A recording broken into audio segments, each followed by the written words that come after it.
What up, y'all? It's your boy Evan, one half of MF Pearl. We got the other half sitting behind the camera making sure that we rolling. We got David back there. Hey, everyone. Yes, sir. You know what it is. Every Wednesday, Legends Only in the building. Live at MFHQ. Disclaimer. Live at MFHQ is in fact not recorded live. It's actually a pre-recorded program. This episode contains sexually explicit content, so feel free to do what you wish with that information. If you could be so kind of like, follow, and subscribe for me. We go a very long way. New episodes every Wednesday. Now back to the show. Yes, sir. Yes, sir. Yes, sir. We're back at it with episode 35. Make sure that you guys keep showing love to the platform.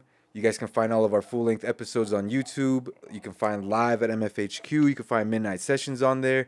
Of course, if you want to support the website, you guys can go ahead and find the episodes there as well, along with everything else about us.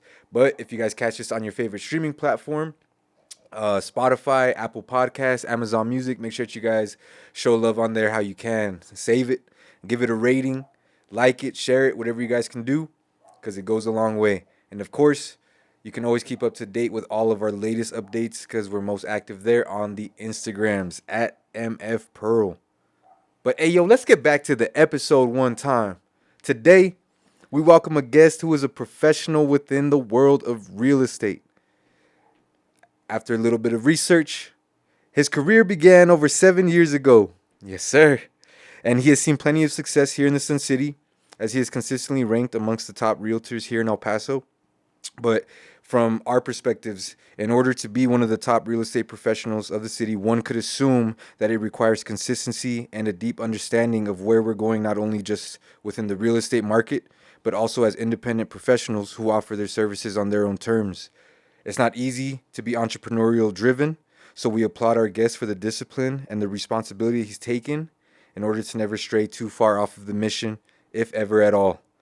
It is both an opportunity and an honor for us to be able to learn more about how that works, learn more about what internally drives them forward, and to have it all be supported through the career of real estate. So ladies and gentlemen, without further ado, live at the HQ, we welcome Jonathan LIMON. Hey, everybody. Yes, sir. Yes, sir. Yes, sir. John, how you doing? I'm doing good, brother. How about yourself? I'm doing great. David's doing great. Dude, it's been such a long time. 5 years. 5 years. Summer's days. Since before COVID. Yeah, Yeah, man. yeah. Wow. Literally before the pandemic. Man, we could start there. You had a couple years prior, but then majority of your career is post. What sort of shift in your work had to kind of go through that? Because that's the last time that we regularly were working together. Right. So we're talking about a completely different market. And we're even talking about a completely different world in general. Things were so much cheaper. The cost of goods, properties, everything. And we're living in a more expensive world now. So I'm seeing, like I mentioned to you, groceries, cars, houses, just assets. They're just more expensive now. So we're living in a more expensive world.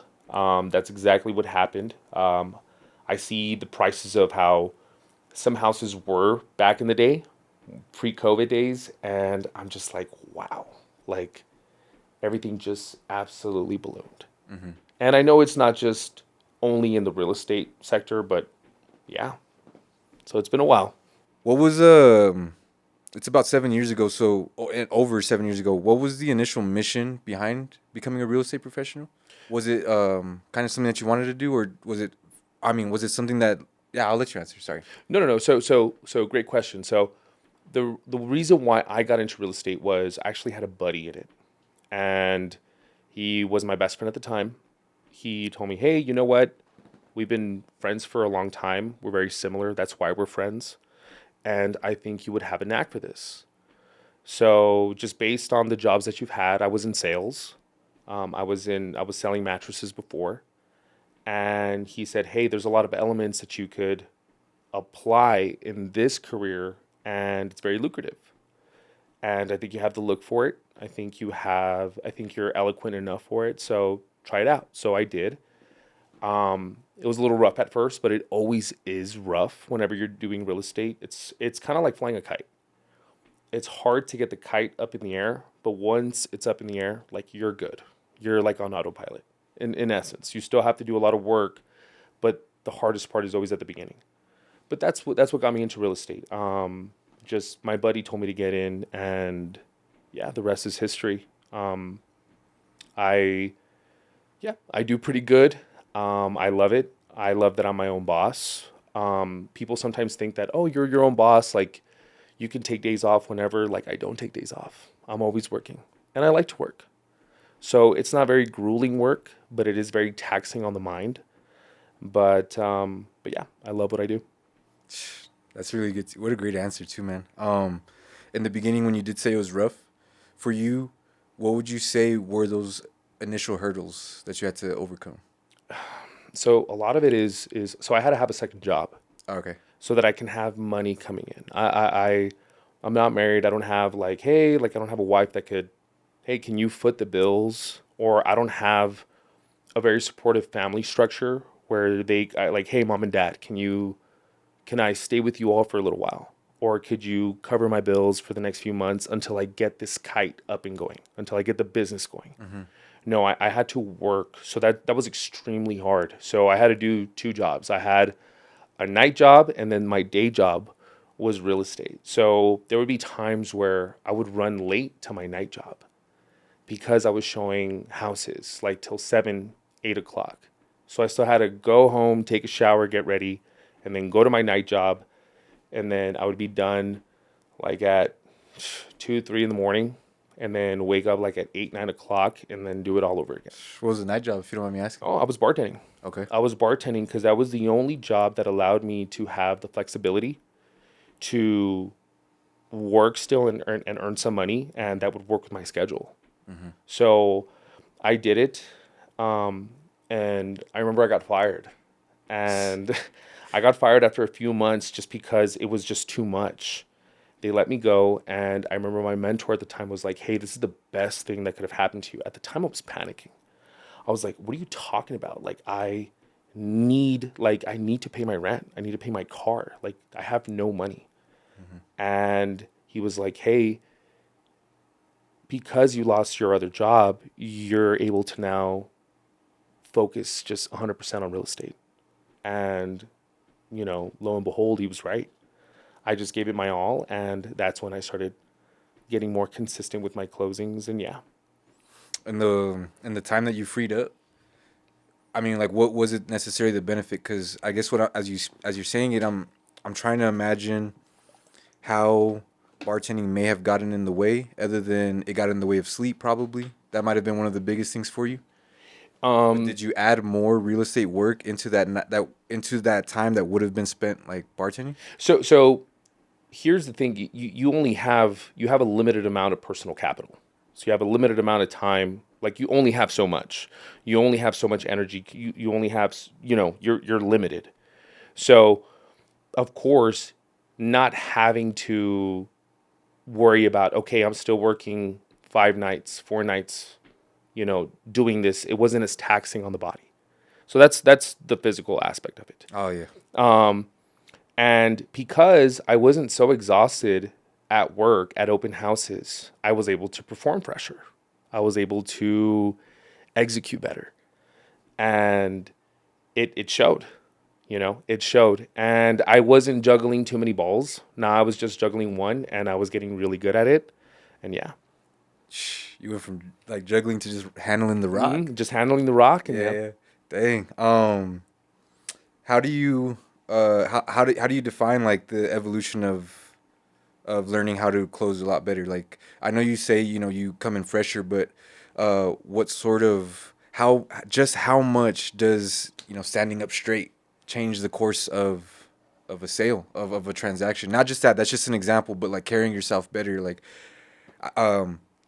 if you don't mind me just kind of like asking as an outside observer, but you've seen like the sloppy real estate agent, you've seen the very well kept one. Do their paths ever blend, or is there a clear difference based on that? No, there's 100% clear difference. So when and I'm gonna paraphrase it a little bit because I might be butchering the quote, but when you feel good, you look good. When you look good, you do good. Yeah. So working out, staying active, it gives you that confidence. Both, okay, I look better, but it gives you that endorphin release where, okay, like I'm on it now. I'm sharp. I have more energy throughout my day. I'm not as lethargic. I don't have this like, oh, I'm slouching in bed. I'm gonna just slouch it with everything. So how you do one thing is how you do everything. So if you're approaching everything with great energy and okay, I'm at the gym and I'm high energy and I'm able to transcend that energy and apply it into my work. So now, not only that, but I look better too. I look more approachable. At the end of the day, this is an image-based industry. Okay. And image has a lot to do with this world. I hate to say it, but it is the world that we important live to be in. aware of it too. Exactly. It's so important. Sure, in an ideal world, who cares how people look? But let's be realistic. Yeah. That's not going anywhere. Yeah. So it's very important that you take care of how you look, that you try to be as healthy as can be. I'm not telling you that you have to be a fitness model or Arnold Schwarzenegger to find success, but just it's just shifting that, just working out, applying yourself in that aspect. You'll see it kind of like a domino effect. It starts affecting everything. Now you're more confident at work. Because you're more confident at work, you're better with your clients. Your clients like you more. Your energy's better. You're closing better. You're making more money. So it starts elevating every single thing. So it goes down to it. So, yeah. You were, you've been consistent with fitness, wellness prior to real estate as well, right? Right. Despite consistency, do you think as you became more of a professional, consistency might have not changed, but do you think intentionality changed at all? Like back then, were you like kind of just lifting to get as big as you could, and now has it evolved as well to be a little bit more functional? You're just trying to be like healthier now. Has there ever been like a phase of that where you're just trying to get really bulky or anything? So I'll say this: there was a time, especially at the beginning. Yeah. It's crazy. Yeah. I remember at the beginning of my real estate career, I was big. I've always been big at the gym. Okay. But I remember being at the gym and my mentor was like, "What are you doing?" I was like, "I'm at the gym." He's like, "The gym isn't getting you paid. Like, you're always at the gym. Like, you need to get out of the gym." So there was like a certain time period at the beginning because it was so stressful and I had to give it my undivided attention. And to be honest with you, now looking at it in hindsight, I didn't allocate my time as best as I could. I could have gone in the morning. You know what I mean? Yeah. I could have, but because I was working two jobs, I'm like, okay, I'm done at 3, 4 in the morning. I'm going to need like at least 5, 6 hours of sleep. And then, but by that time then, like I have to go to work. So like, it was just tough. I was getting crunched up. But, so I abandoned the gym for a little bit and it took its toll. It did. I was doing good in business, but everything else kind of like started falling in place and then it started affecting me. So then once I lost, my bartending gig and it gave me more time, it allowed me to juggle that and apply that back into my life. I was now able to put fitness back into my life. And so I didn't go long without it. Yeah. There was times where I was going for like the bulky, I was like, hey, I'm trying to be as big as possible. Right now, I would still say yes. Like I'm not trying to be Arnold Schwarzenegger. I'm not trying to be a bodybuilder, but I'm always striving to, okay, like I'm triple plating on bench press. I need to put like I need to see if I could do it. Like if I can touch like 5s on each side or 10s on each side. And then, okay, I'm curling 55 pound dumbbells. Okay, let's see if I can do 60, 65. So I am still I am still pushing for that. I'm just a lot more mature in the gym now where it's just consistency. It helps that I have a good partner to go with. I think I've always said this. I think the main game changer, at least for me, has always been a partner. And it's tough because it's hard to find somebody that's like similar body type, similar strength. Yeah. You might have a buddy that's like, hey, like I have the same plucky attitude. Like But now you got to take 2 plates off every set. exactly. Like, okay, Mighty Mouse, like, you know what I mean? Like, I gotta now, like, yeah, like we're totally different. It's like, I remember being in football and I would lift with the other skinny guys. Yeah. And the linemen would lift so much more and they would lift with guys like that. So it's, I think having a gym partner is huge because it allows you to have that rhythm. Like, okay, your turn, your turn, your turn. Because a lot of the times when you're by yourself, you can't you have to be a little like, oh my gosh, I have to ask somebody to spot me if I'm going to be touching heavy weight. Or, oh, you know what? I'm on my phone. I'm on my phone, just like BSing, like, oh, okay. Oh, some time passed. I saw like 10 reels. Like, oh, I guess I'll do my other set. You tend to get distracted. So I think having a partner is big. Because, and then the other stuff just falls into place. Like, okay, you know what? We need to incorporate these kind of workouts. We need to incorporate this kind of food. We need to incorporate, like, whatever space you get into, you're going to naturally learn more about it the more you do it, you know? Yeah. So yeah. Would you say that also translates to not just life as a whole, but like in the professional career? Would you say that you've had maybe not just only the friend that got you into real estate, but have you always noticed at least 1 or 2 people that are like-minded on the same routine, on the same pace of real estate growth as you?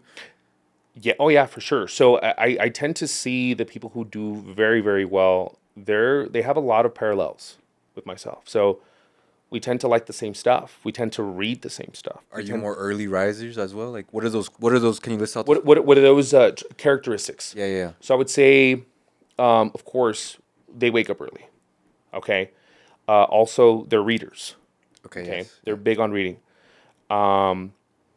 They're also big on fitness. And it doesn't necessarily have to be like, okay, I'm gymming and I'm trying to get big and I'm trying to have strength. Some people run marathons. I have a buddy, his name's Chris, runs marathons. I'm like, what, you're in Austin now, like running a marathon with his whole family? Gil? Yeah, Gil. Oh, yeah, Chris the boy. Gil. I love Chris. So I'm like, cool, like, great. He's not a very big guy and he's not trying to be, but he's still has the fitness side down. So there's other people who do CrossFit. There's other people who are joining, like, everyone's joining a run club now. Some people are into, like, I have a buddy who I mountain bike with. Okay. And that's his release. Like, Yeah, you've been getting into that a lot now too, huh? Yeah. I see you doing a lot of hikes. I do hikes. I need to get back into hikes, but I've been doing mountain biking because that's how I do my cardio. Okay. And that's what he does. He's not big on, like, it's not a one size fits all. You don't have to just be like a gym, going to the gym and lifting weights. There's other mediums. You could do your CrossFit. You could join a run club. You could do yoga. Yeah. There's people who do that. I was doing yoga for a little bit. It's great. So yeah. Man, I want to ask now a little bit more locally driven. I guess in the times, and I think it probably spans outside of just local as well, but I don't even know, because some of the times that we've heard over the last couple of years, but can you kind of help us understand what does the market really look like right now? Is it a good time to buy a house? Is it not? How do you guys as real estate professionals, one, define that, but also two, when it isn't truly a good time, how do you guys overcome those barriers? Great question. So this is the thing. It's a paradox, because one thing about me is I hate sounding like a damn car salesman. Do you feel like it takes away the integrity? Well, it's because it does, but I'm also being honest. And I don't do this, but I see so many realtors who are like, hey, now, like have you gone to those stores, like those furniture stores or those car dealerships where there's like, hey, there's a spring break sale. It's the best sale of the year. And then it's like, hey, there's a summer sale. It's the best sale of the year. And hey, there's a, school sale. Like the kids are going back in school. It's a fall sale. It's the best time. Black Friday. It's the best time to buy. New Year's Eve, Christmas. It's the best time to buy. Like, we've never been better with like our rates or our promotions. Like this is the best time to buy the car, the washing machine, whatever product they're selling. And it just sounds so like it's just a money grab, And I hate that. All roads lead back to buying a house. Like it's like, hey, just buy, like consume. And I understand. They might be trying to get the kite back up. This is the thing though. When it comes to real estate, it genuinely is always a good time to buy. And always. And I say this because it's an asset that tends to appreciate over time. Don't take my word for it. How were houses 5 years ago? How were houses 10 years ago? How were houses 20 years ago? You just think about it, you're like, what? Like, I look at the local MLS and I'm like, my house was $45,000 in 2001. Like, what? Like, the mortgage on that must have been like $400 or $500 in 2001. Like, we're talking about like 23 years ago, like not 50 years ago. And like, oh, okay, there was houses for like nice houses for 150. Like, just, it's insane. It's like a standard house now. It's not even. You can't get anything. Like you can. It's tough. But this is why I always say this. I'm like, hey, it's always a good time. It really is always a good time to the best time to buy. I'll say this. The best time to buy was yesterday. You can't go back in time. There's no need to cry over spilled milk. Unfortunately, like it is what it is. Do it today. Just get like your foot in the door. It doesn't have to be some baller house either. Just get into owning something, Move into a house with a couple of buddies, Now you have something, Or just get a house. It's always a good time to buy, okay? And I'll tell you another reason why. And I'll talk about like interest rates. When interest rates are low, and people always have an excuse, but when interest rates are low. By the way, what is low? Like in the house, is it like 2%, 3%? I'll say this, like back in COVID, interest rates were like low threes, low 3-4s. They started getting up into the 5s, and that's when people started but 3-4s. I think I even saw one like at 2.75. But they were low. But what happens is whenever you have a low interest rate, the price is up. The sales price is up. So it's like a seesaw, If you have low interest rates, the sales price is higher. So it's like, hey, like you're getting a 3%, but that $150,000 house, it's now like 180 because you had to have a bidding war because the interest rate is so low. And let's turn it around now. Like, okay, the house is 200 now, the interest rate is like 6-7%. It's like, okay, we're going to wait until the interest rate goes down. It's like, well, if the interest rate goes down, it's going to cause the prices to go up again. So you're getting cut some way or another. You're either getting shafted on the interest rate or shafted on the sales price. I don't know if I could say that. Yeah, but that's like you're getting it one way or another. So it's like pick your poison. And like there's been talks, the election that, hey, interest rates, the Fed's going to cut interest rates. I don't think they'll ever cut them to like 3%. It'll just be a frenzy. But if they cut them, like, this is the thing. I'm like, people, like, it doesn't matter. Like, you're still going to end up paying for it somehow. Like, oh, great, we got a low interest rate. What did it cost? A higher sales price. Like, now you had to spend $5,000, $10,000 more for that house because it caused demand to go up.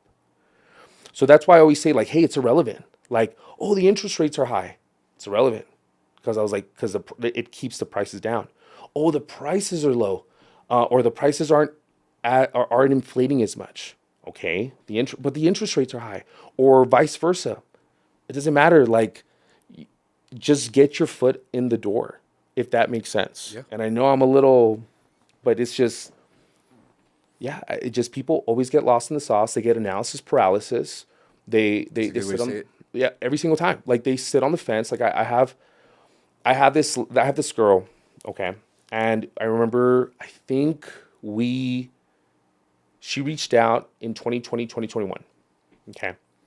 And her name's Ryan. But I remember Ryan, we were looking at houses. She's just trying to find the perfect one. Just trying to find the perfect one. So she stopped for a little bit. We started looking at houses earlier this year, and I just said something like she wanted to once again sit on the fence, wait until rates went down. And I was like, Ryan, listen, in no way, shape, or form am I trying to pressure you to buy a house. If I did, I wouldn't be showing you houses for 3-4 years straight. You know what I mean? Yeah. Like, you want to take the next 3-4 years looking at houses? Let's do it. It's not my house. It's not, you know what I mean? It's not I'm not missing out on the opportunity. I'm buying, I just bought a house. You want to sit on the sideline? That's a you thing. Like, it's okay.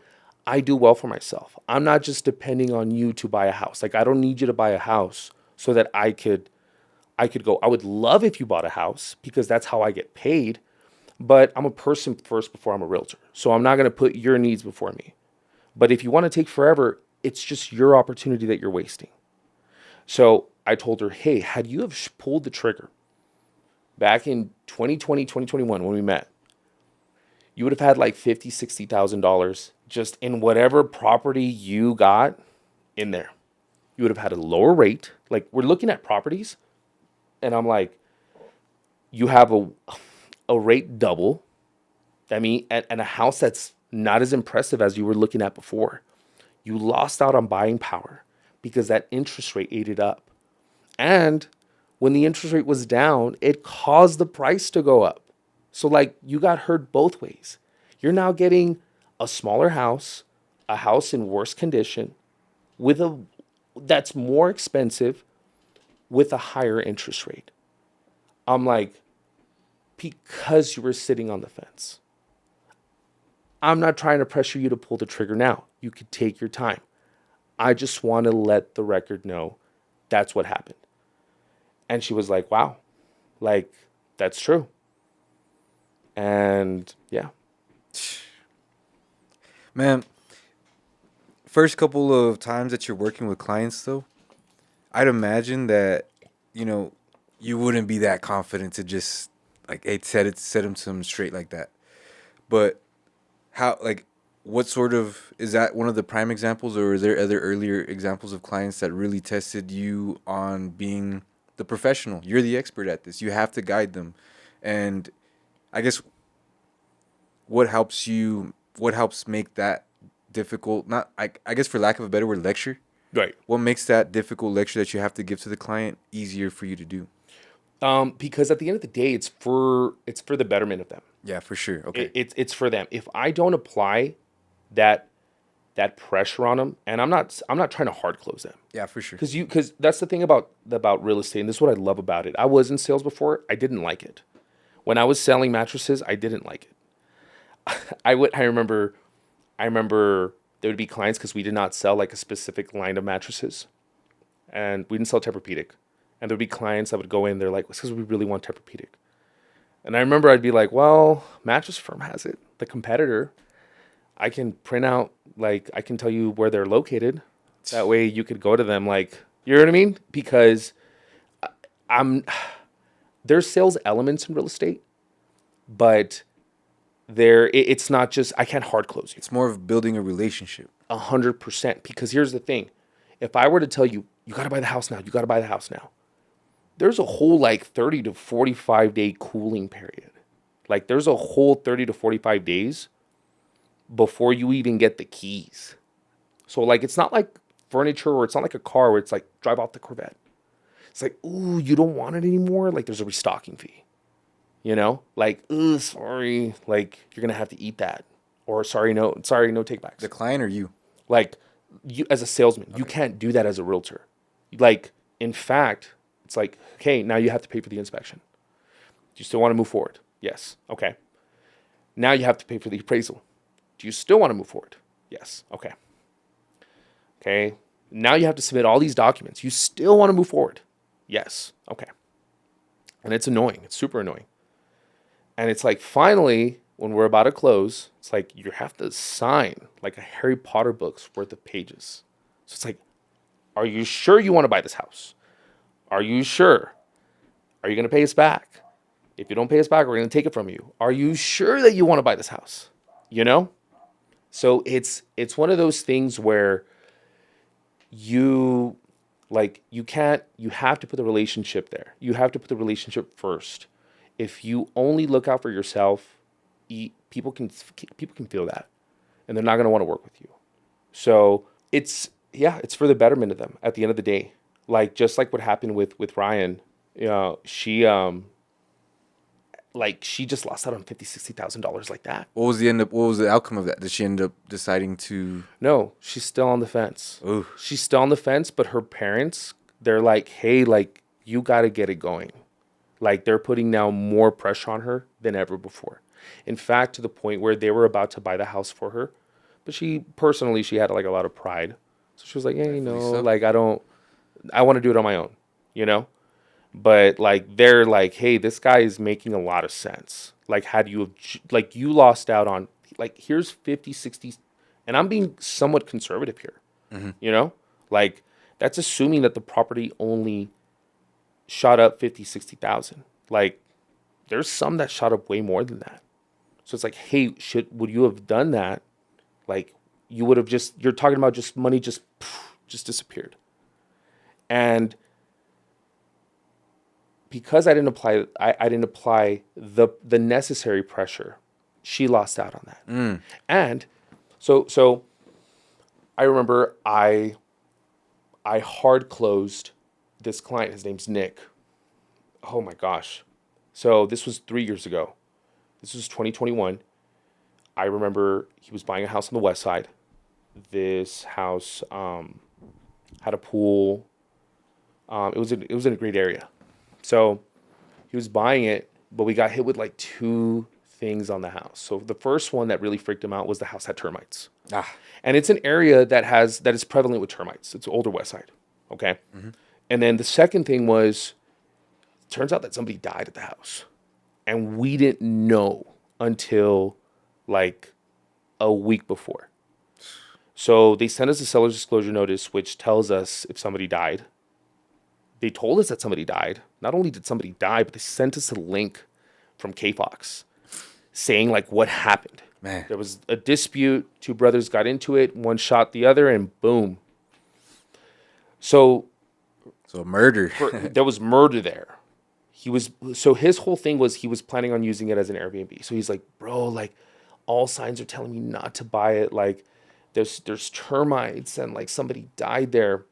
And I didn't pressure him because I needed the sale. Like, what I love about my personal dynamic is that I don't have to do that. I don't have like 3, 4, 5 kids. Like, I don't have like, oh, I gotta, like, I really gotta make the sale happen. Like, I don't have like a wife that oh my gosh, like I have to pay for her lifestyle. I don't live outside of my means. Okay. So because I'm not desperate for money, I don't have to now put a client's interest before mine. I'm like, hey, you want to wait? Go for it. But I hard closed him because I knew in that area it was going to blow up. And I was like, Nick, like, you need to buy this house. Like, you're not even going to live in it. Like, so what's the death thing kind of gets thrown out the window. And I told him my house had termites. Like, I've had a couple of flips that have had termites. And I've had to send him like the reports like, look, they're not a big deal. Like, in fact, it's I'm not saying it's a good thing that if you have termites, but it's a good thing that we caught them. That way we can do a termite treatment. Long story short, he ends up buying it. This was back in like May of 2021. He calls me in 2022 in February. And I remember I was in San Diego. I was in a hotel and he's like, hey bro, I'm looking on Zillow. Like, my house shot up like $40,000. Like, I'm like, yep. He was like, oh my gosh. Like, I was buying it at the peak. I bought it in 2021. And we're in 2022. I was like, yeah, bro. Like, he was like, dude, like, if I, like, once again, talking numbers to me, like, if I sold it, how much would I make? And of course, we're just talking numbers. And he's like, that's insane. Like, dude, thank you so much for telling me to buy this house. I can't believe my dad was trying to tell me not to buy this house. My girlfriend was telling me not to buy this house. And because I applied this pressure, Nick was able to establish a lot of equity in that house, you know? So I have to have those difficult conversations because ultimately it's for the betterment of the client. And what helps me provide or do those hard conversations is the experience behind it. Like I'm like, oof, like I've been there before. If you sit on the fence, like you're just never gonna you're never gonna try, you're never gonna do it. You're never gonna do like it's always better to try and fail than to never shoot your shot. This goes beyond buying a house at Yeah, this point. exactly. If you notice, you can apply that principle with a lot of other aspects in life. Yeah, for sure. Yeah. Almost every. Exactly. Yeah. Like, hey, I'm gonna mess up. I don't know what I'm doing. Like, but I'll figure it out. Yeah. And you always figure it out. You always end up figuring it out. And yeah. That's good. It's taken me about 5 years to get the discipline and the consistency to roll back up into getting a new car finally. Nice. And I was about 3 weeks away from my projected date to do it. And I was just thinking, like, if I wait 3 more weeks, I'm going to make a mistake that's going to set me back financially. Like, I might take this one vacation real quick, and I might cost myself like 4 or 5 more months. I'm going to end up having to say, 2025, I'll do it, 2025. I decided to do it 3 weeks early and just realizing I'm already ready. I don't know what it is that these 3 weeks are going to really change. Right. What the experiences, they're not just client-based. Have you lost out because you ever waited too long to get your home? Or what was your buying process like? For sure. For sure. Like, I've, like, gosh, I've missed out on, like, I'll say this. I should be in a way better position than I am now. Way better. Does this eat at you, or do you... It does a bit, but I don't focus on it too much. I'm like, hey, there's no need to cry over spilled milk. At the end of the day, you're on the other side of wisdom. Okay. At the end of the day, like, you got the lesson. Go, like, just go. Like, just apply yourself. Like, at least you know now. Knowing is half the battle. At least you're aware of it. Okay, now do something about it. You know? Yeah, you lost all that time. Like, yeah, you lost so much money. You left so much money on the table.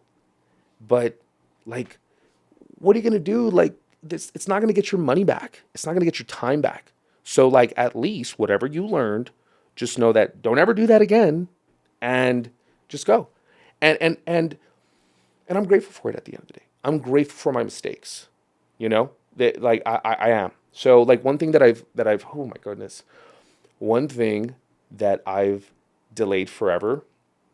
So the house that I'm currently living in, I bought it back in 2019. I initially planned to flip it, and at the time I bought it for like 110. So, this was 2019. This was pre-COVID. This was what that house was. ARV, like, this is what it was. Or no. I'm sorry. I bought it for 110, but after it was all fixed up, the value would have gone up to 130. So, like, my loan was for 110, the value was 130. Just goes to show, like, how much they went up. So I was gonna sell it, but then I was like, you know what? I'll stay in it. It's right by, like, an area where I used to grow up. It's right by my high school. Like, it's kind of in a little pocket on the east side that I like, that makes commuting easier. So I stayed in it. I remodeled it completely, but I never refinanced it. And I was like, no, like, I just kept putting it on the wayside. I kept putting it on the wayside, and I kept like, no, I'll just wait. Like, oh, interest rates are better. I'll just wait until they get a little bit lower. And then something would happen personally where now I didn't have the means to refinance it. Like, so now I was maybe short on money, or maybe I was pressed, or maybe I was distracted. Long story short, I remember I had to, like, refinance it, pull out some money from that asset to put into another asset. I was doing another flip. And the terms are horrendous. Like, I have like a 17% interest rate, you know? My payment is like $2,500. It's insane. That sounds crazy. It's disgusting when I see, like, how much money is going to interest.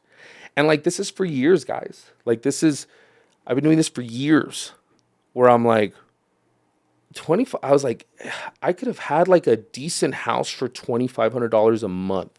Like, way better than what I have. You know what I mean?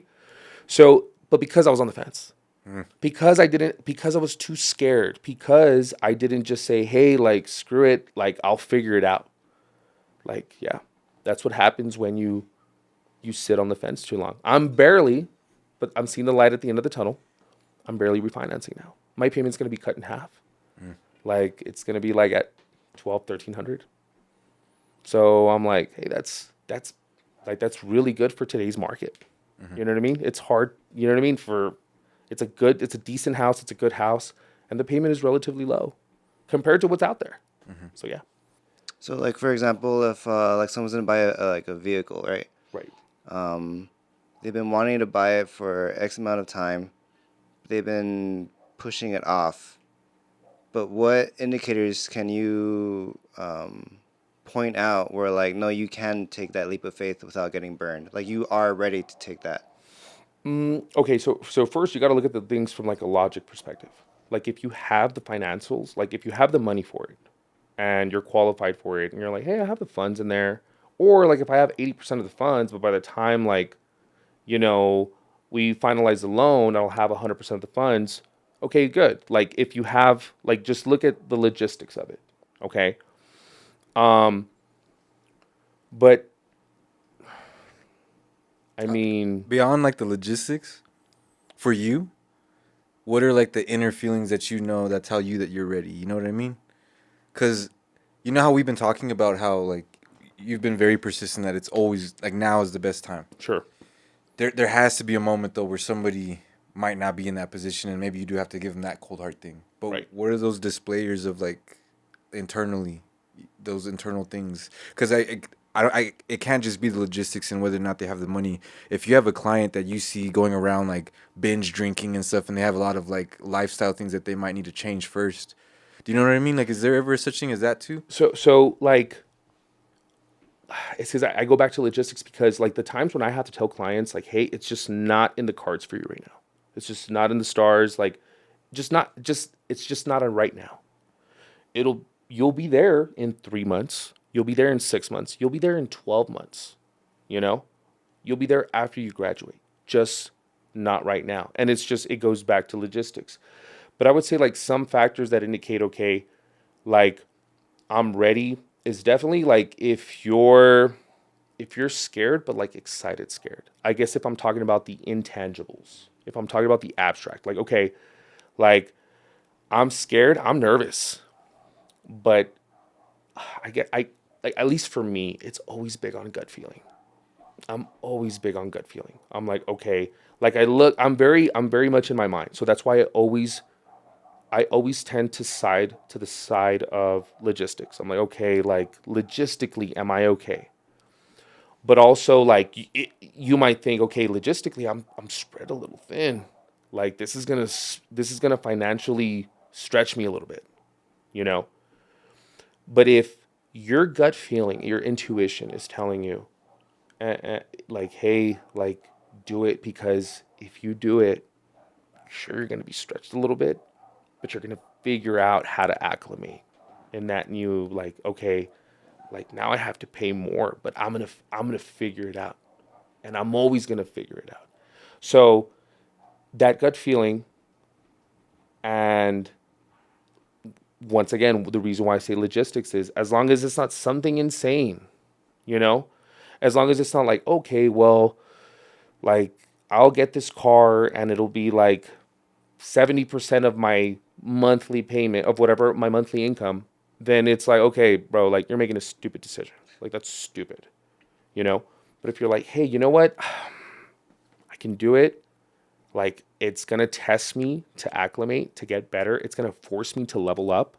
So like, you know what? I'm going to do it. Like that at the end of the day, it's that gut feeling.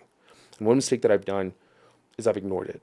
Like that's the worst thing that you can do a lot of the times. Like when you just ignore your gut feeling. And yeah, but gut feeling at the end of the day. So like your attitude, like Yeah. if you're looking at the challenge in a positive way, and like in a like I can do this, that is an indicator for oneself to be like, then you're ready.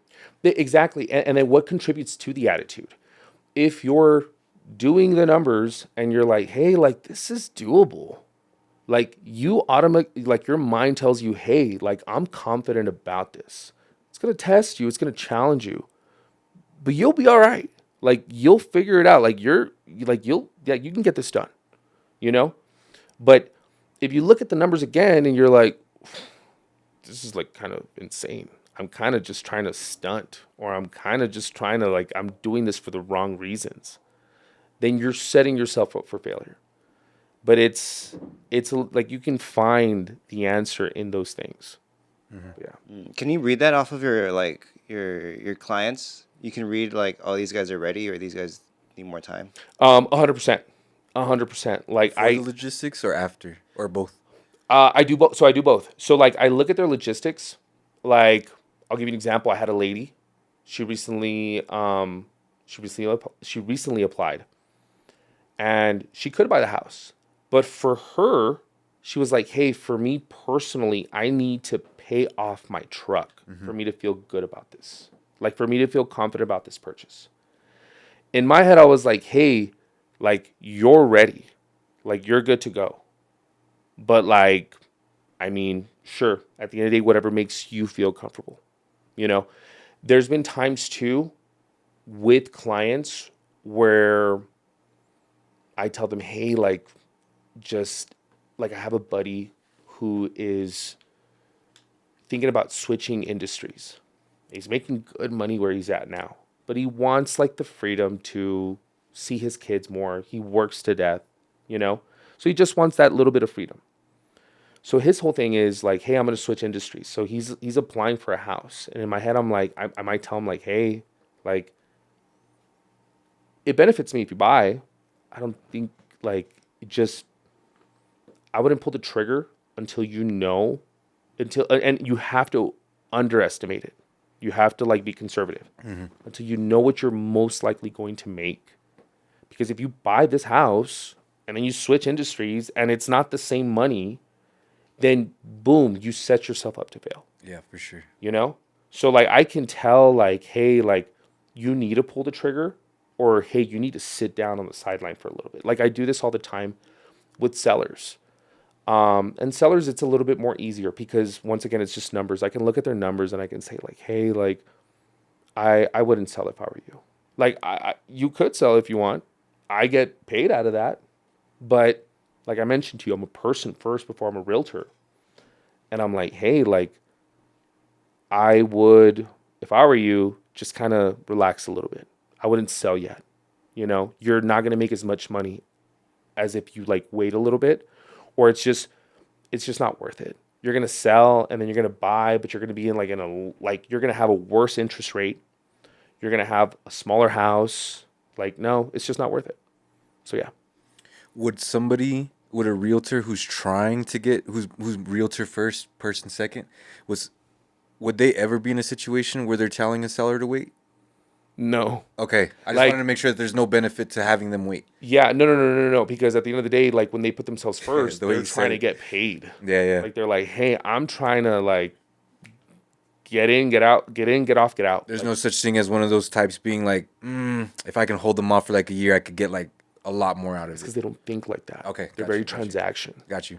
And the thing is, when you put relationships first, like the money just comes in so much. You just have to be patient. Yeah. There's been times where I've told clients like, hey, just right now, it's not a good time. Like it's not a good time to sell. Like I wouldn't for you. I would not sell if I was you. Oh, you know what? Okay, thank you, Jonathan. I'm like, yeah, of course. And then I get their sister, their friends, their brothers, their family members, everyone. And I'm just like, wow. Like, sure, I was gonna make X amount with this guy. He would have sold the house too. Like he was eating out of the palm of my hand. But I told him not to. But he saw that. He felt that. He was like, you know what? Like, at the end of the day, and I was having this conversation, at the end of the day, we all want just someone we can trust. Whatever we're buying, like we just want someone that we can trust. We're buying a car, like, hey, like I don't do this for a living. Like, is this a good deal? Like, is this car a lemon? Like, is it going to break down on me? Like, are the finances good? Like, I'm not about to read between the lines on every single thing. Like, we want someone that we can trust. So when you establish that, it just, oh my gosh, the money just comes in. It's just, you're not going to get it the next day. And this is long term. Yeah. It's always long term. So yeah. Do you think across all industries, like the key to success is authenticity? For sure. I think like in the example that I just gave with real estate where it's slow and steady wins a race, like for sure. If you want to build a good if you want to, I'll give you an example. For the physical aspect of it, like, hey, I'm trying to find success. I'm trying to have this physique already. So you know what? I'm going to use steroids. I'm going to use a ton of steroids. Cool. You got to that physique fast, but easy come, easy go. Like, hey, guess what? Like now your organs are shutting down. Now, like the irony of it, you were trying to be healthy. You were trying to be like this symbolism of health, just embodying health. But like you're anything but. Like your kidneys are shot, your liver's shot, your organs are dying. Like you know what I mean? Because, And you're angry. And you're like there's on top of all the other side effects. I'm talking about the lethal ones, like what ends up happening. But it's like because you were trying to take shortcuts, because you didn't want to build the right foundation. You know, you didn't want to do the hard work, and yeah, and that's on the physical aspect of it. In the real estate side, like it's like, oh my gosh, but I can make a quick, few $1,000s off this client. It's like, yeah, but they're gonna like say that you're the worst person in the world once they figure out like your intentions, and like a bad review will always travel a lot farther than a good review. So the ice is just gonna like melt beneath you even faster. So yeah. Damn, what a bar. Yeah. That was a good Thanks. one. Yeah, that was a good one. Being with the experience in real estate, has it translated and has it grown into an understanding of like, do you invest outside of real estate as well? Like, do you try to like put your money into companies or anything like that? I put it into stock. I put it into cryptocurrency. So and here's another example. I know we were talking about it right now where it's like, hey, just jump the fence. Okay. So many people are like, hey, I have to read all these books about stocks before I invest in stocks. Hey, I have to like listen to, Warren Buffett and read all his books and just look at all these professional analysts on stocks. And it's like, hey, the best way to do it, like to learn about stocks, is to just buy the stock. Lose a little bit of money, gain more. Hey, you're gonna lose some money, but you're gonna gain some too. But you're not gonna monitor the market unless you have some skin in the game. And unless you're willing to sit down and day trade for like hours a day. Mm-hmm. Whether you're day trading, whether you're doing the Forex stuff, or whether you're like, okay, I'm putting like 600 into Apple, 700 into Tesla, 300 into Walmart, something in the energy industry, like you're not going to know until you have some skin in the game. And then like it's going to force you to learn. You're like, oh, wow, like this is why the stock went Especially up. with money on the line. Exactly. Yeah. You have to like, once you have some interest in something, like you put some money into it. There's consequence. It forces you to learn about it. You're like, So that's like, just like, hey, you don't know anything about Apple. You don't know just the basics. I'm like, but just putting some money into it, it gave you a basic understanding of the subject. And then who knows? It maybe trickles into like, hey, I have a knack for this. Hey, like now I'm doing really good. Now I'm investing into this and this and that. And yeah. Outside of real estate and any of the additional things that you invest money in, what are some of the things that you like to invest your time into? I know that you said you'd like to stay fit, but how do you continue to grow intelligence, your education? You said you read, but is there anything else? So conferences, stuff like that. So yeah, so I love to read. I think not. That's because not that many people read anymore. No. It's physicals, or do you like to get into online books or ebooks? No. I do physicals. Okay. You know what I mean?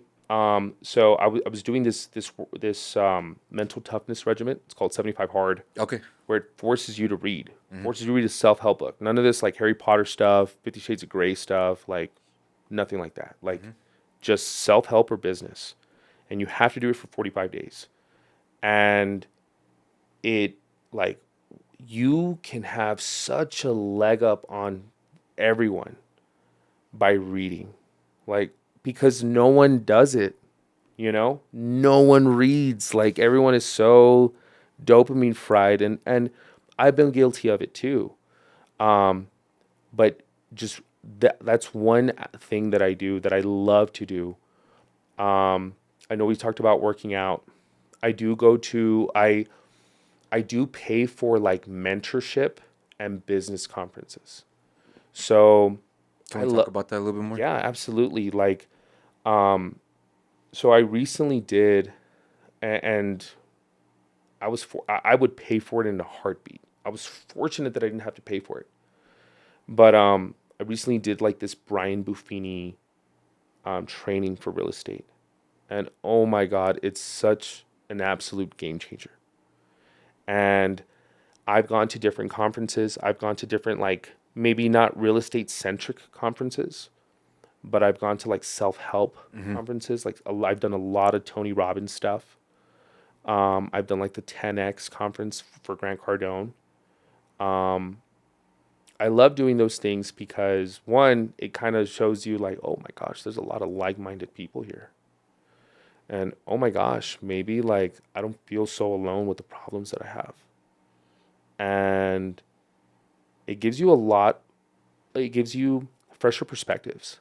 Like maybe, hey, I didn't notice this before, but you have the same problem and this is how you're approaching it and you're finding success and maybe I need to approach it the same way. So yeah, business conferences for sure. I'm trying to think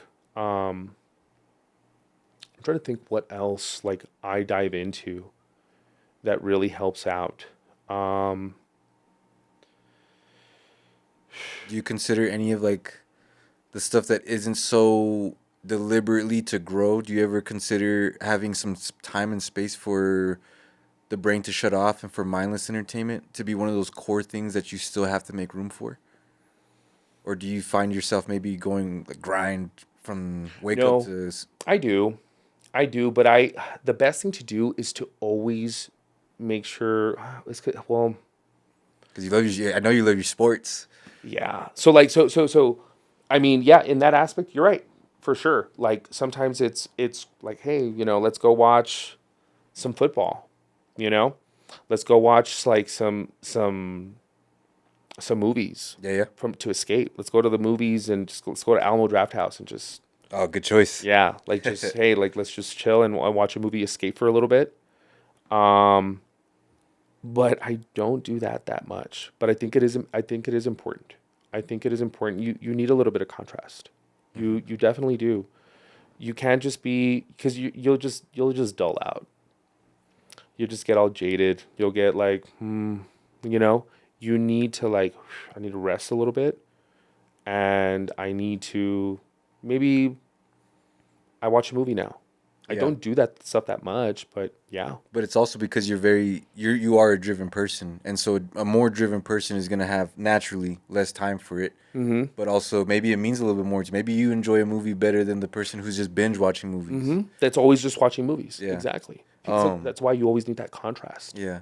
Right now, when you said that reading gives you such a leg up, when you're helping your client, person first, realtor second, but is there a competitive nature in the from realtor to like as you compare and when you're looking across realtors, there maybe okay hold on, if at the very least is there, if not competitive, healthy competitiveness that you're trying to, because the way you pointed out reading gives you a leg up on others, it sounded like you understand having an edge. advantages. Yes. For sure. Okay, cool. 1,000,000%. I Like should have just let you answer, but anything numbers related, you're always gonna like peek the corner and be like, "Hey, how's so and so doing?" yeah. You know. And so for sure, 100,000,000%.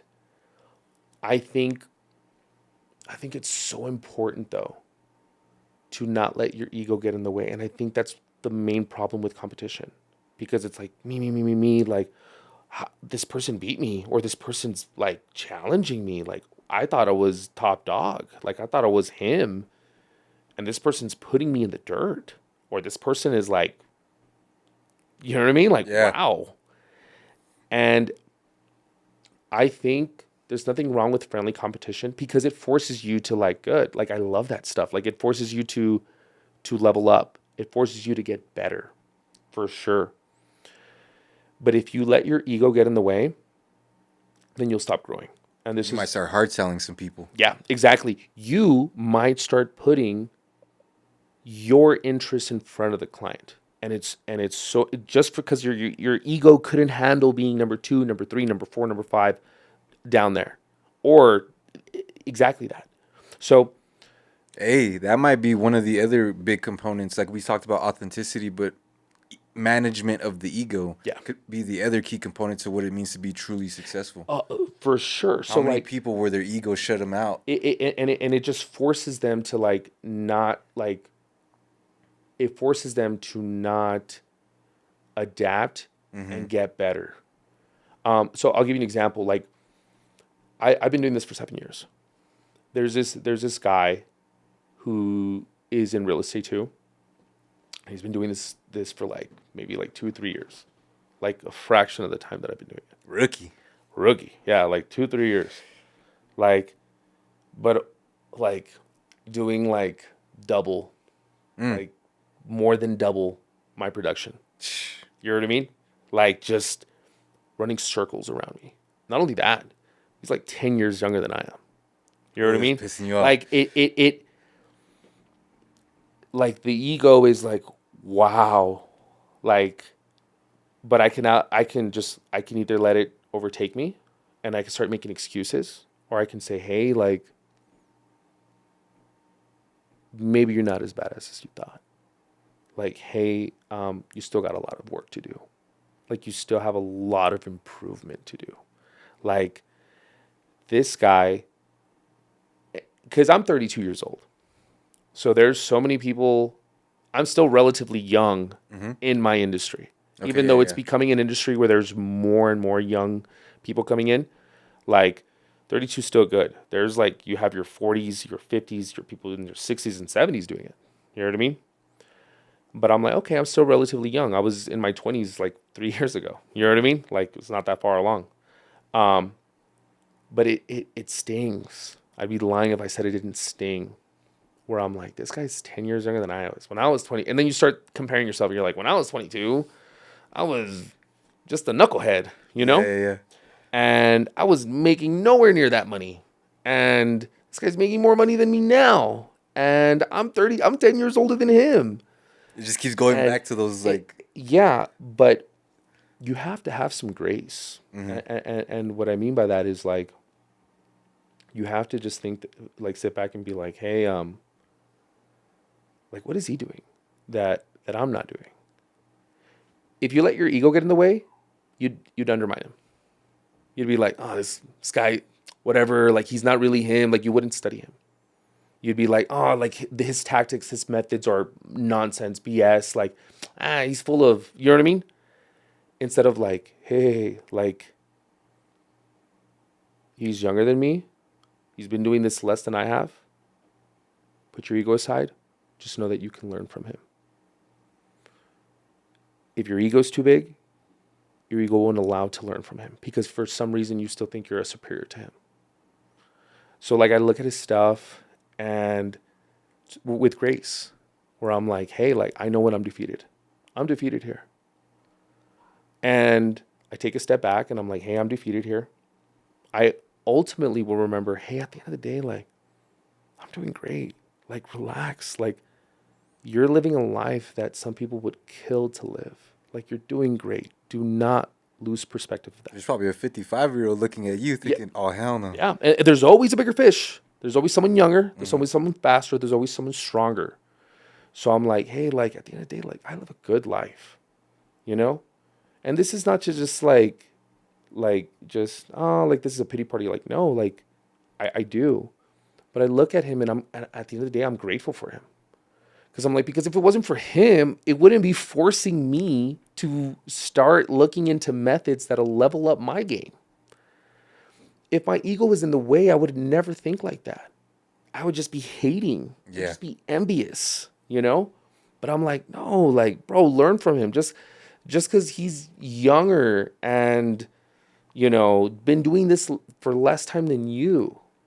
And I mean, something tells me too that I'm like, not me, maybe personally, but maybe that I've even inspired him to join this industry. The irony of it, because like his mom, I'm friends with his mom on Instagram, on Facebook. And I've seen this, I've heard this from so many people where they're like, bro, like I saw you and it made me want to join real estate. Like I've seen your post, I've seen like, you know, your content, and it made me want to join real estate. So I've seen that so much in my head. I was like, well, I've been friends with her on Facebook for a while. Maybe, and maybe, I'm just saying maybe I'm reaching a little bit. But I've seen this before. I'm like, damn, like the irony of it, if she would have told her son, hey, like it goes very well for this guy, you should join. He joins and runs circles around me. Prodigy. You know what I mean? Just like Yeah. boom, boom, boom. Like, yeah, it's like, gosh, it's like some Amadeus Mozart stuff. like it is. It's Yeah. like, wow, like I've been doing this longer than you. Like I was already established when you were barely in high school. Like, and how? Like you're making double, like more than that. Yeah. And but you have to remove that ego so that you allow yourself to have the grace to learn from them so that it'll force you to get better. So yeah. It's good, man. You good on time right now? Yeah, I'm good on time. Oh, sweet. With the time that you've had at real estate, like you said, you got to kind of bust your ass to get the kite up in the air. But as it's up, you have a lot more. I mean, think about it. If your point of view is also from the kite's perspective and not yours, you also have now a nice bigger view of everything around. You can plan a little bit better. You have a little bit more structure, foundation. Now that you've found more time for yourself, have you been able? Do you have boundaries as a real estate agent? Do you can a client just call you at 9 p.m. or do you have non-negotiables in life that allow you to keep each day moving at your pace and at peace? So it's funny that you say that because a lot of people have those boundaries, but I don't, and it's not because of a place of desperation. And this is what I mean. If you're a client, I've never had a problem with this. If you're a client and you call me like at 9 or 10, I don't mind it. And I always tell them, I'm like, I don't mind it. Because if I'm asleep, like I'm just going to ignore you. Yeah, of course. And I'm going to message you in the morning when I wake up. But if I'm awake, like that's fine. And the reason why is because, and I'm not saying this because I'm like, I really need to like please these clients. Like, I'm like, no, I just said like, it's not like I have the phone like right here, like waiting for them to call me, you know? But I have a lot of clients that are like first responders or they're police, they're in law enforcement, and they work graveyards or in the medical field. Like I remember I had this police dispatcher calling me this is a little ridiculous. She called me at 3 a.m, but I was up. I think I was like at a friend's. We were all like just hanging out. I remember she called me and I was like, Valerie, like I promise you, like she was having a little anxiety attack. I was like, I promise you, like you're fine, like you're approved, like we just have to do the loan process. Like I promise you we're gonna get there. And she was like, I just don't know. Like I'm just scared. Like I don't believe this is really happening. And I'm like, trust me, like if it wasn't happening, I would tell you, you know, but I wouldn't be carrying you along, but it's happening. So like I only answered it because I was available, but I'm not very like I want to make this abundantly clear. Like I'm not married. I don't have any children. I have a cat, you know? That's really my only responsibility. So I don't have the pressures, the family pressures I can't answer that. My wife's going to get upset. I'm spending time with the kids. Like I'm fortunate that I don't have that dynamic. So I'm like, cool. Like if it's not bothering me, if it's not taking up any of my time, like, hey, what's going on, Jess? Like, I know it's 10 p.m. What's going on? And if I'm asleep, like, I'm indifferent towards it. Boundaries, I will say this, like, in regards to boundaries, though, I do not, and I've done this for a while, I do not show clients houses.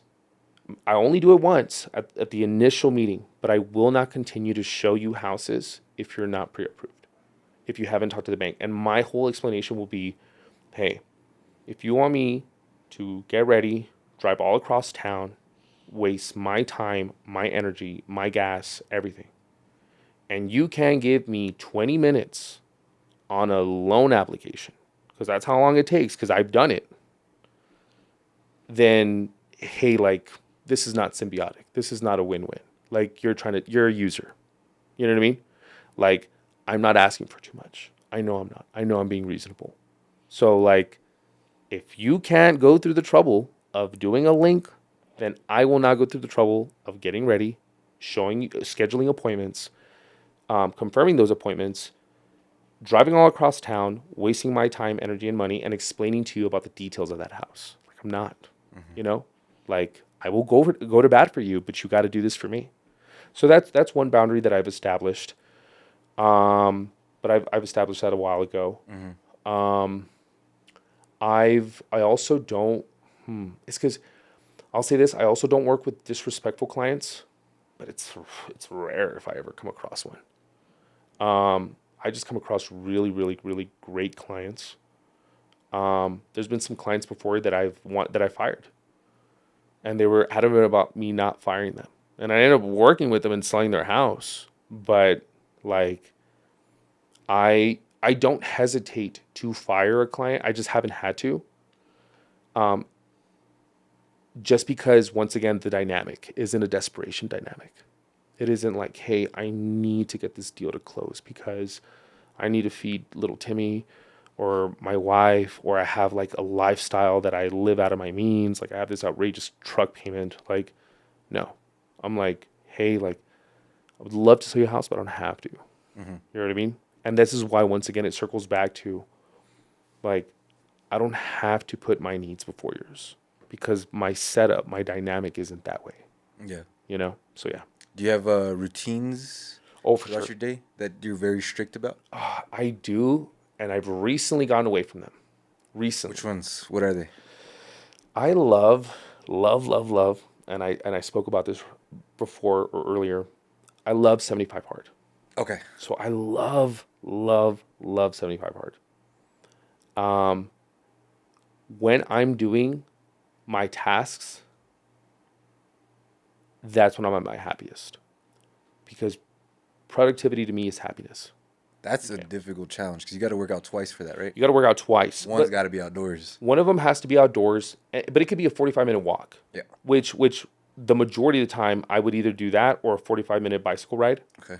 And I would just kill two birds with one stone. Once again, it forces you. When I first started doing 75 hard, oh my gosh, like I was jogging or juggling too many balls at once. And then, like, as time passed, like, I started getting better at, like, okay, maybe when you do your 45-minute walk outside, like, you talk to your clients. You kill two birds with one stone.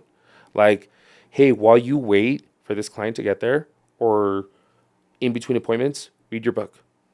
You know, drinking the gallon of water wasn't hard. I wake up in the mornings early and I work out. I get it out of the way. So the first initial workout isn't hard. My diet was fasting. It wasn't too hard. It's hard in its own way, but it wasn't like, it wasn't hard to integrate. It wasn't exactly like it's fine. Like, I could, okay, I'm not eating right now. It's not getting in the way of things. Are you pretty good, like, right now with fasting? I think it's pretty easy for me just because, like, I'm not much of a breakfast person. Do you find it easy or difficult to do that outside of 75 hard? So because I've gotten out of my routine lately. I haven't been fasting lately. I think I fasted on Monday. But even if I'm not doing 75 hard, I could still fast. But I like just stacking all these positive or productive habits together. Habit stacking. like just habit stack. Like I love that. It's great. Like, okay, I'm making progress on the book. I'm making progress in the gym. I'm making progress in my business. Like, gosh, like I love it. You know what I mean? It's so good. Like I mentioned to you, I got away from my routine, but that's when I'm at my most, like at my most happiest. And then since I did 75 hard. So not a lot of people know this, but phase 1, you have to incorporate 5 more things. So on top of all the like the laundry list of stuff that you have to do, it's 5 more. So the 5 things were: you have to take a cold shower. That's, once again, it's not hard to integrate it. You have to 10 minutes of dedicated visualization. That's not hard to dedicate. And then my three things were meditating. 10 minutes of meditating every day. I journaled. And then I also dedicated an hour of my day to organize, because that's one area where I would fall short every single time. And gosh, I would make so much progress. Like, I love it. I've been so busy lately with different things that I'm like, hey, like I just need a good reset. And it's coming. Like, I just had a lot of closings stack up, and a lot of appointments, but I love when I'm habit stacking. When you're reading, you've gone through a couple of books, and you say that you tend to focus more on self-development books. Have you hit Atomic Habits? I have. Okay, good, man. Yeah, as you're telling me the habits, it's just like, man, this man's read Atomic Habits Yeah, for sure. for sure. Definitely one of my most favorite book. Arguably my most favorite book. Really? Probably my most favorite. Is my most favorite. It's a solid book. It's a solid It's so book. tangible. It's actionable. Like immediately too. Like it tells you action steps, and you're like, cool, put this thing away that will tempt me to do this bad habit. Oh, okay. Like, Yeah. this is how I can apply. Oh, hey, this is the trajectory that I'm looking at. Like, yeah, I love that book. Earlier when I had asked, when we were scheduling, I had let you know, hey man, by the way, if there are any drink recommendations. I remember when we went at the Christmas party, we were trying to organize a lot of things and everything like that, and you had requested a bottle. So it seems like times have changed. I wanted to ask you, once you made that decision, how long ago was it, and what kind of benefits have you seen from it? Why do you feel like you came to that decision? So If I may ask. no, of course, of course. Yeah. So I have not drank alcohol since January 5th. Damn. And I have it on my calendar because I remember having a Stella. Congrats. Thank you so much. I remember having a Stella with my client, and we were talking about, I was going over a contract with him, and he insisted that I have a Stella with him. And I had recently came to El Paso. I was recently in Mexico City. So I was just drinking crazy and for New Year's. But that was the last time I had a beer. The last time I had a sip of alcohol. And oh my God, I love it. I love life like this. It's once again, I love doing things that have a multitude of benefits. So me not drinking, it's also not as taxing on the wallet. Okay. Okay. And it's also not as taxing on the body. When I drink, it will cause a domino effect of a bunch of other bad habits.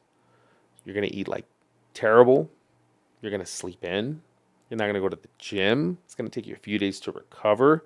So it just throws you into negative momentum. You have momentum, but on the negative side, like you're just negative stacking. Yeah, just like positive, it really does. Yeah, build exactly. It can go this way or that way. So I love when it goes the positive way. I hate it. I'm like, there's so many, like nothing good comes from this. Nothing. January 5th was the last time I drank. Life is amazing. Life is better this way. Don't get me wrong. I crave a Blue Moon here and there. I crave some Johnny Walker Blue. I love Scotch. There you go. I think that was the one that you had asked. It was. And I mean, I have a bottle at my house, and I'm tempted to. Don't get me wrong, here and there. But it's once again, it's like flying a kite. It's hard at the beginning.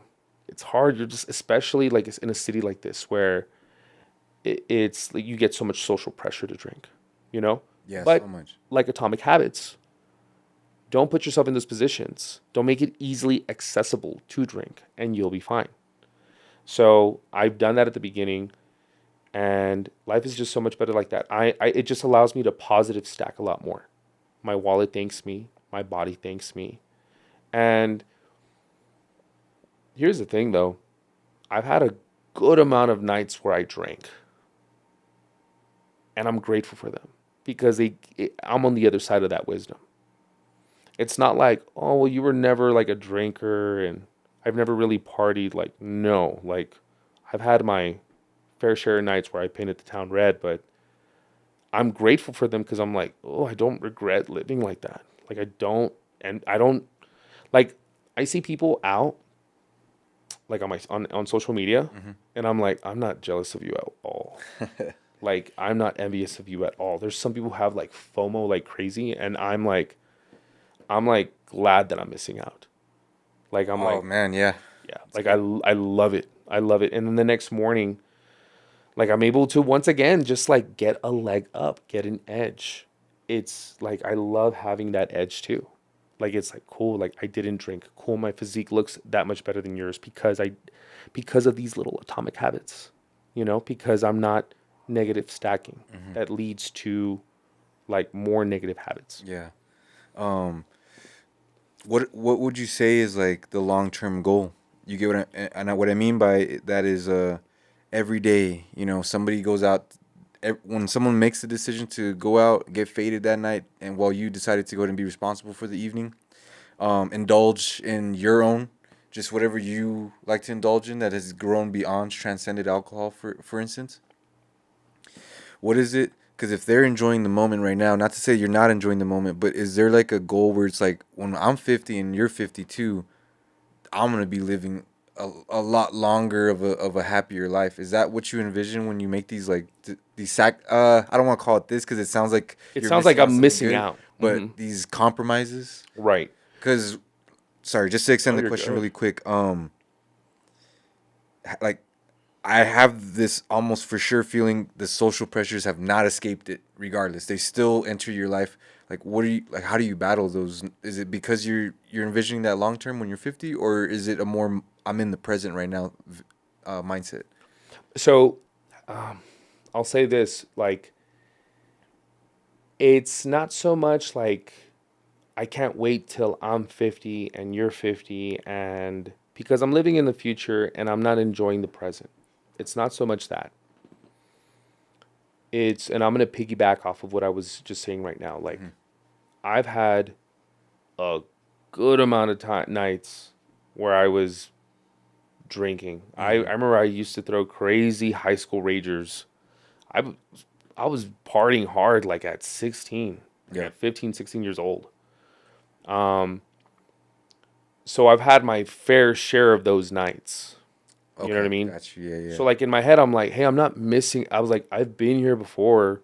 I was like, I know how I'm gonna feel in the morning. You know what I mean?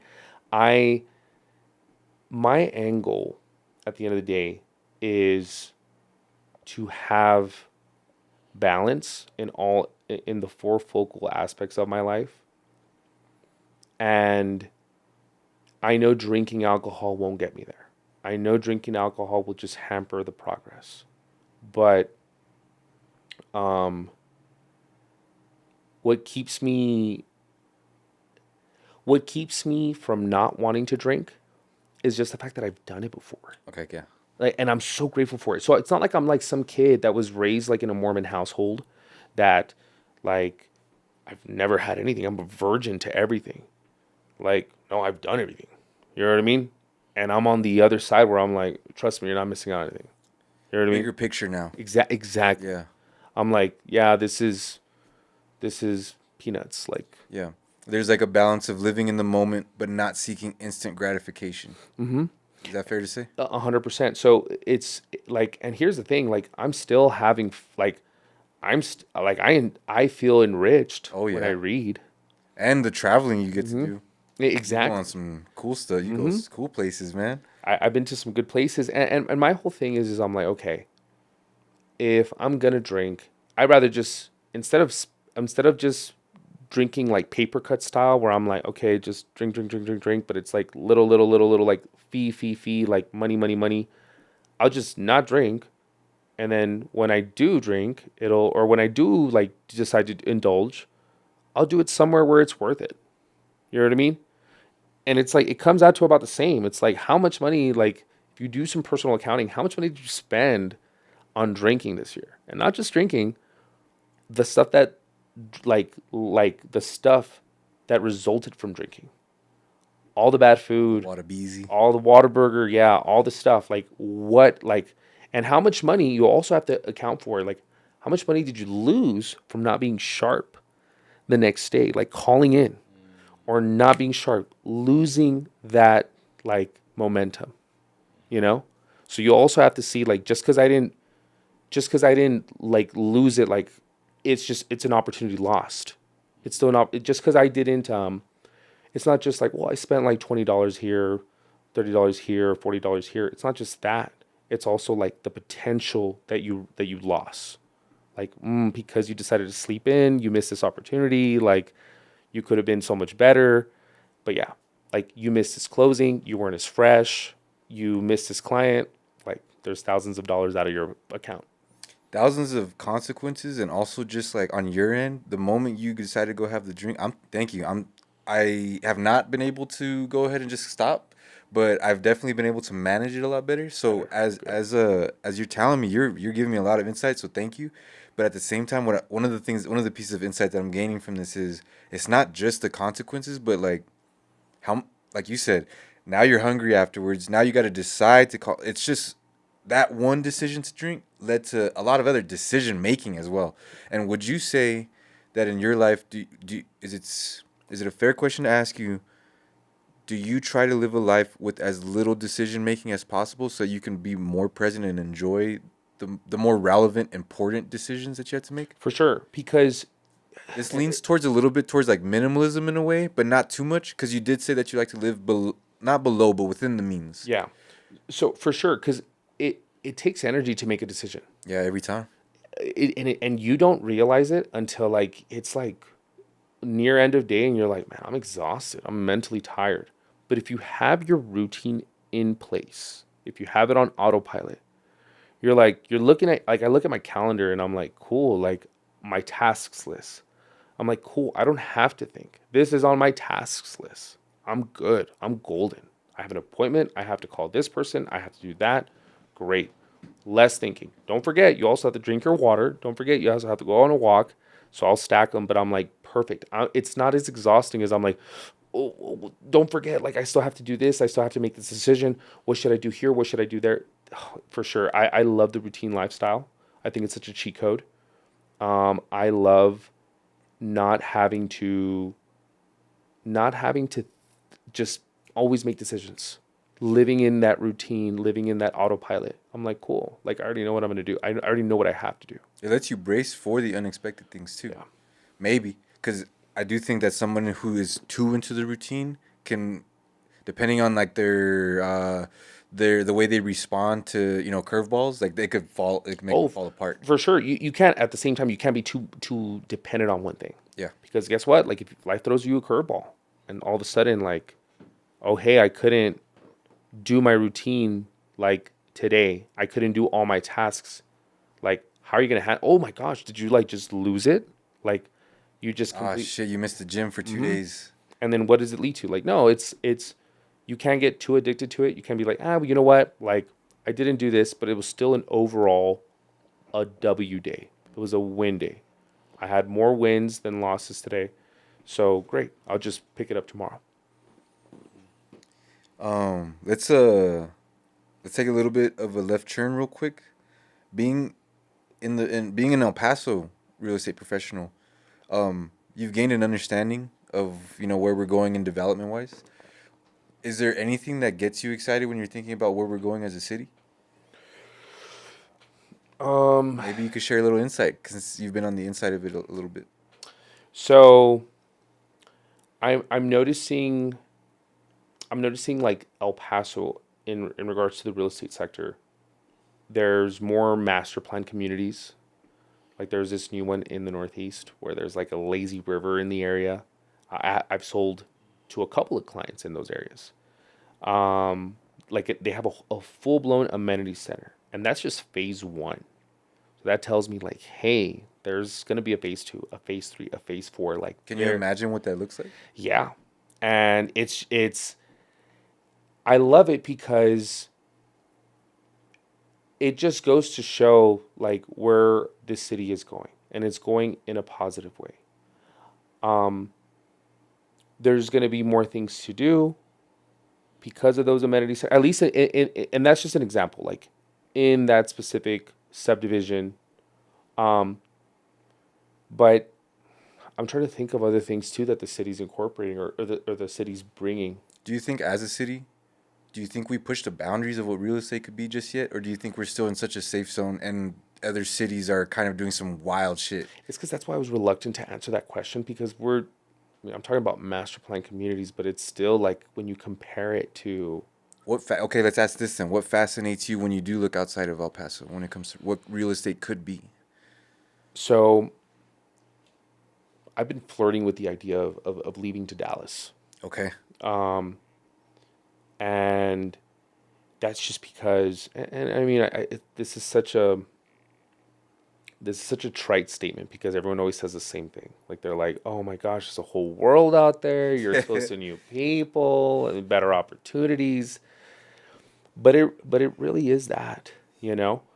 And when I look at other cities, like the trends that they're doing with the ways with the way that they're building, the way that they stage their houses, what's in regards to cabinets, what's not in, it's just like we're always, and we all know this, we're all so far behind here in El Paso, music wise, scene wise, like in several different sectors, several different aspects. Like we're so far behind. So I mean, I'm talking about a master plan community, and I'm excited about that.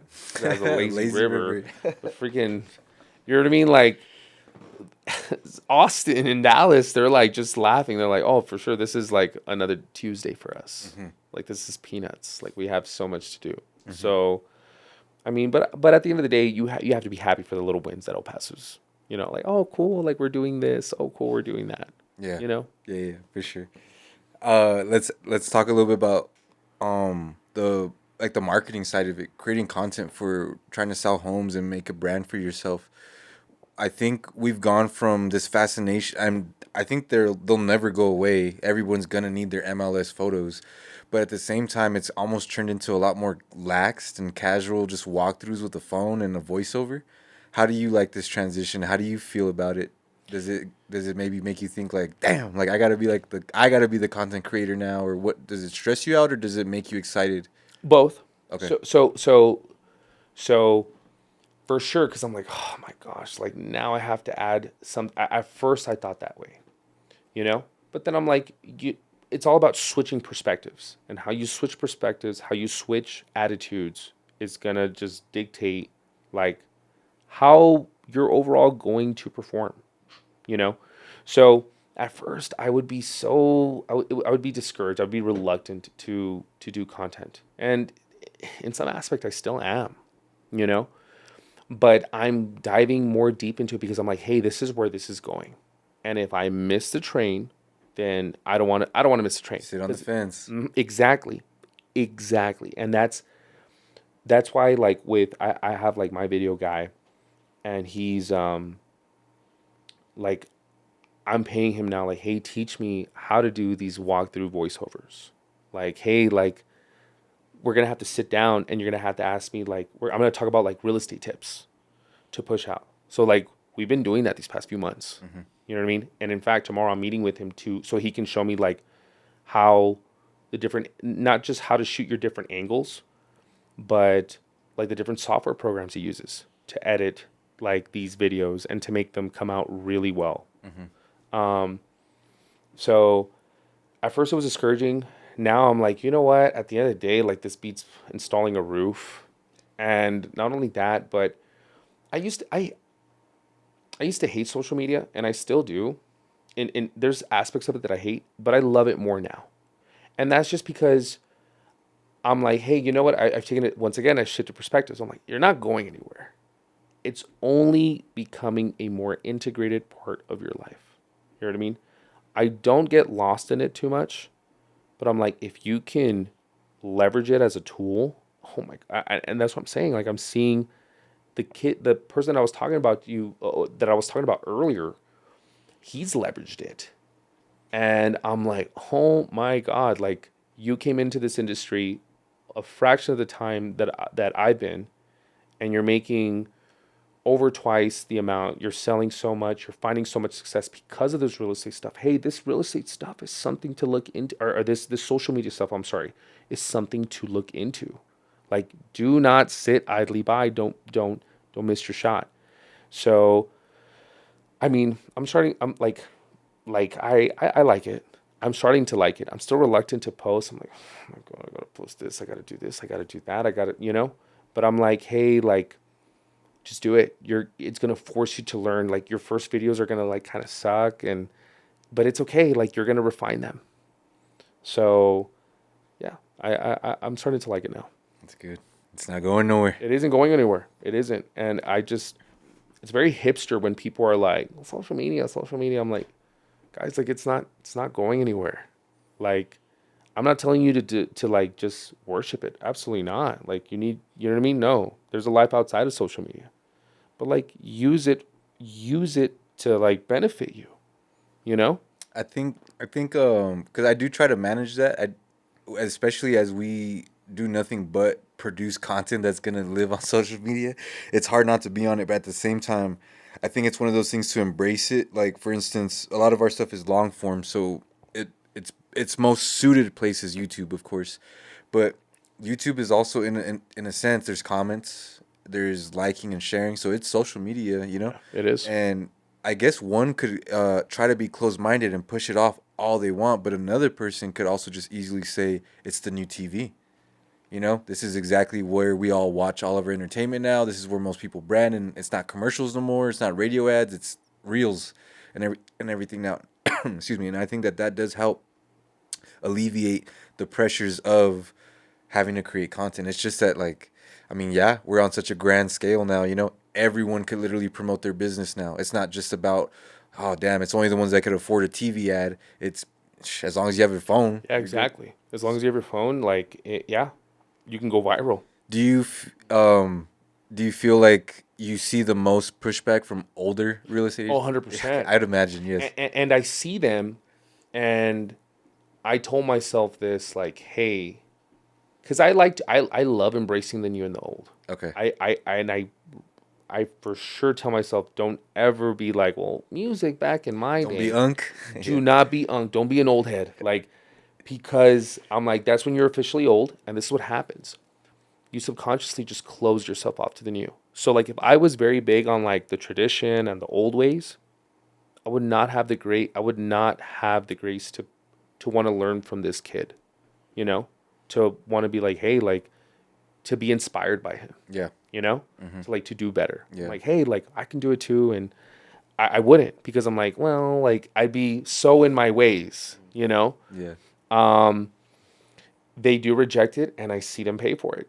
I'm seeing the older agents, the older generation, I see them just losing market share more and more. That's why I'm like, these kids, they're coming out, because you have to think about it like this. At least for me, I'm a millennial. Yep. Like, I'm 32. I'm sure I don't know if you guys are also millennials. Yep. Like, but the Generation Zers, like, they lived, like, all they've known is this.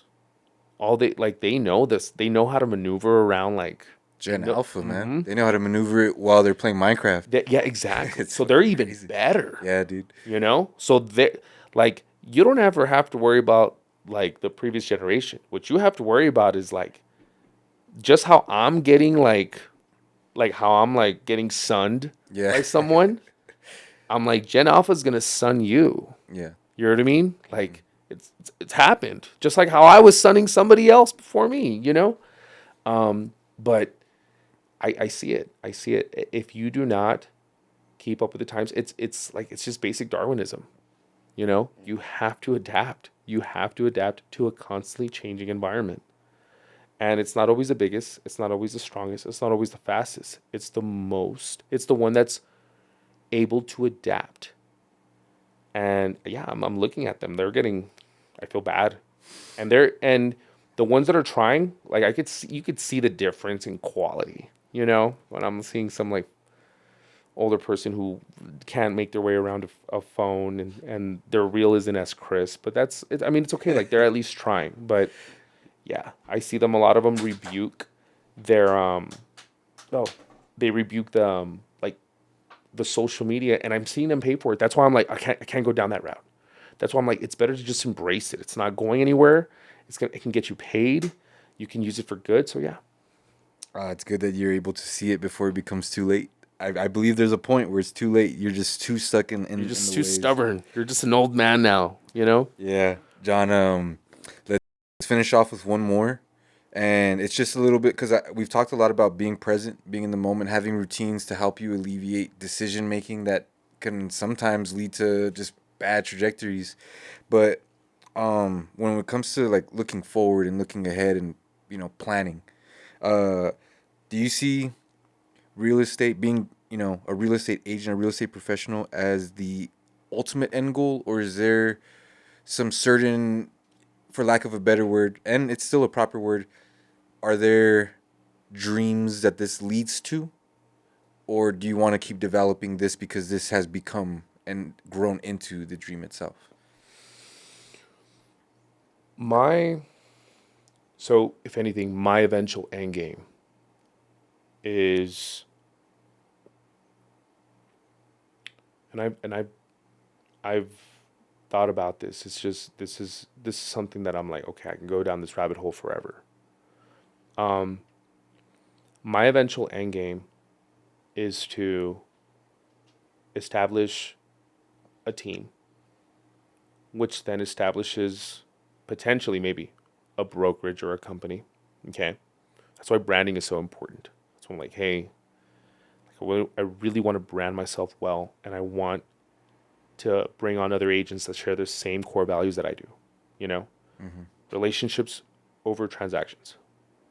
Which, okay, so going back to it, so which leads to team leads to brokerage. Okay, simultaneously, I would also, because I'm doing investments as well, to where I have an impressive rental portfolio. And the reason being is that I do not, when it comes to the real estate side, I don't have a pension. I don't have benefits. I don't have a single thing. If I do not make the right decisions today, I'm going to be showing homes till I'm like 80. And that also scares the crap out of me, you know? And already making the dumb decisions that I've made for these past few years, I'm like, hey, like, no. You know what I mean? If you're shitting yourself because you could be so much better right now at 32, like, believe me, there's going to be a time if you do not get your act right where 32, like, you would do anything to be 32. So the end game would be to have my own, like, a team at least that is on autopilot, that is just, I have my transaction coordinators, it's well managed, it's just a well-oiled machine where I don't have to put too much work on it. That's generating me income, okay? Where I'm also living off an impressive rental portfolio. That's ultimately my end game because there is no safety net for me. So yeah. Jonathan Limon.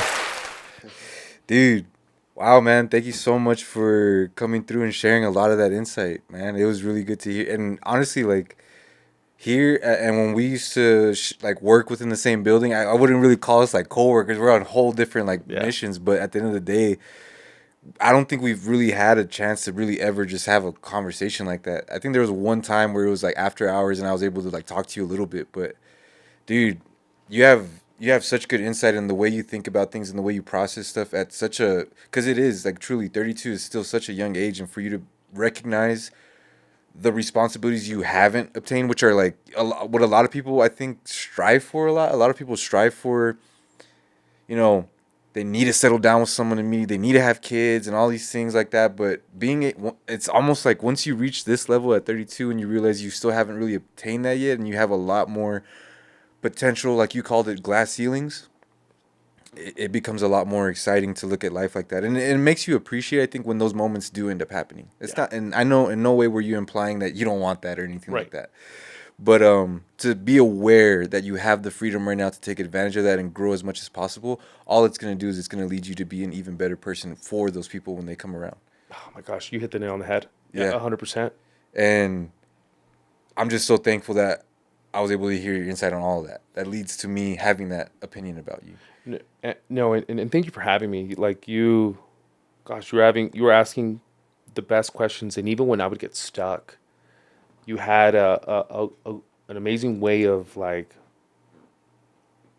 just getting me unstuck. Like, okay, now I understand. Now I can explain this better. So thank you for having me. I'm honored. I was nervous at first, but it went very smooth, and I thank you for it. Thank you. Thanks for making the time. Yeah. No, thank you so much, guys. John, where could anybody, if they're ever interested or they just want to learn more about the process, maybe begin with you or anything like that on their journey of buying a home?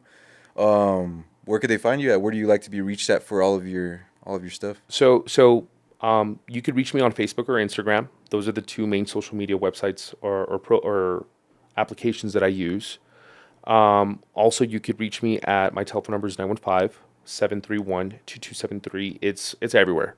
You'll see for sale signs everywhere. You'll see it blasted all over social media. So I'm not shy at giving my number out. So yeah, feel free to text or call me. Even if you have a realtor already, if you want just additional information. I remember I was asking a ton of questions earlier today. I was actually having career day.